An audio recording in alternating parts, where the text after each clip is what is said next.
انسان جب سلیقے کے ساتھ اپنے اختیارات کو استعمال کرتا ہے،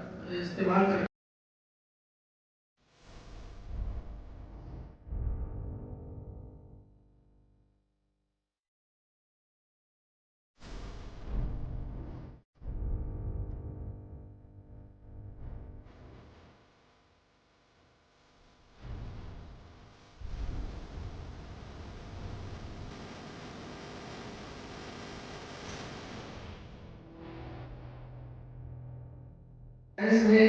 ٹیکنالوجی نے اتنی ترقی کی ہے، ان ساری ترقیوں کے لیے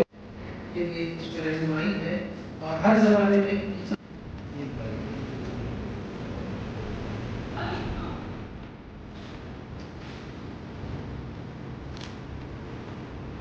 قیمتی ہے۔ آج معاشرتی بگاڑ دنیا میں پایا جاتا ہے۔ اب دیکھ رہے ہیں کہ خاندان ٹوٹ رہے ہیں، رشتے پامال ہو رہے ہیں، یہ تصور عام ہو رہا ہے کہ بھئی عورت کا استحصال ہو رہا ہے، عورت کیوں جو ہے وہ اولاد کا جو ہے درد سہے، میاں بیوی کے درمیان فاصلے، مرد اور عورت کے درمیان فاصلے کی مناسب فاصلے کی ضرورت کیوں ہے، اور پھر مرد اور عورت کے ملنے کے لیے نکاح کی شرط کیوں ہے۔ اس طرح کے جو ہے سوالات اٹھائے جا رہے ہیں آزادی کے نام پر۔ یہ سب چیزیں جو ہے ایک اخلاقی بحران پیدا کر رہے ہیں سماجی معاشرے میں بھی، سماج میں بھی اور معاشرے میں بھی۔ تو اس مہم کے ذریعے ہم چاہتے ہیں کہ ایک تو اللہ کے نبی صلی اللہ علیہ وسلم پوری دنیا انسانیت کے رہبر رہنما ہیں، اور آپ کا اسوہ پوری انسانیت کے لیے کامل اسوہ نمونہ ہے، لوگ اس کی طرف رجوع کریں۔ نمبر دو یہ کہ آپ کی انسانیت نواز جو تعلیمات ہیں وہ بہترین رہنمائی پوری دنیا انسانیت کی کرتی ہیں، تو آپ کی تعلیمات کی طرف رجوع کیا جائے۔ اور تیسرا یہ کہ جو اس وقت معاشرتی مسائل سے دنیا جوجھ رہی ہے، اور خصوصاً مغرب کی کلچر کی وجہ سے، مغرب تو پورا ٹوٹ چکا ہے، اب یہاں مشرقی کلچر بھی جو سے متاثر ہو رہا ہے، تو آپ کی سیرت کے ذریعے اس معاشرتی حل کو لوگوں کے سامنے کھول کھول کر ہم بیان کریں، اور پھر امت مسلمہ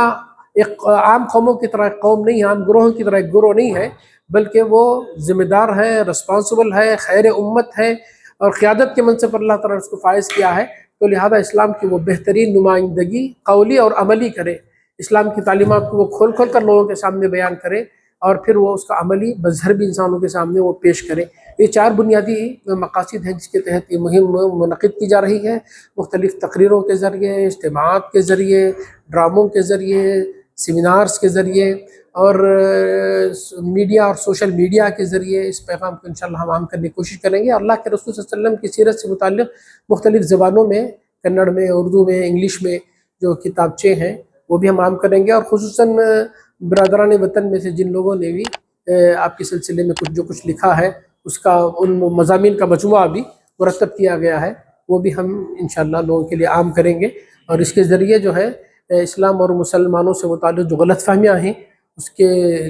ازالے کا بھی جو ہے وہ ذریعہ بنے گا، اور مثبت تبدیلی جو ہے رائے عامہ میں لانے کی ہم جو ہے اس مہم کے ذریعے کوشش کریں گے۔ جب بھی اس طرح کا واقعہ پیش آتا ہے تو اس سلسلے میں ظاہر بات ہے ہم جمہوری ملک میں رہتے ہیں، تو آئین کے دائرے میں رہتے ہوئے قانونی جو بھی اس سلسلے میں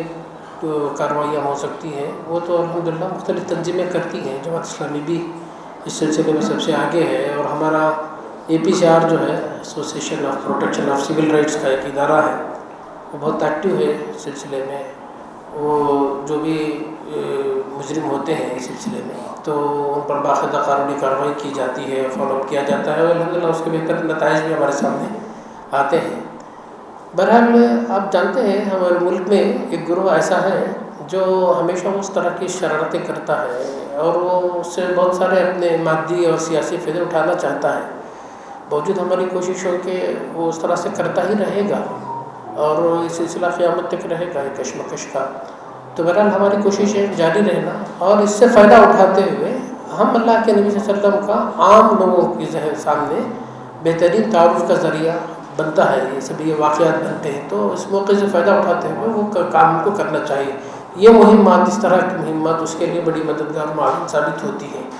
تو الحمدللہ قانونی دائرے میں جو کچھ کیا جا سکتا ہے اس پر ملت متوجہ ہے، ملت کی قیادت متوجہ ہے، وہ ہو رہا ہے۔ اس کے علاوہ بھی اسلام اور مسلمانوں کے خلاف جو کچھ ابھی وقف بل کا بھی معاملہ چل رہا ہے، اور آئندہ پھر یونیفارم سول کوڈ کا معاملہ بھی آئے گا،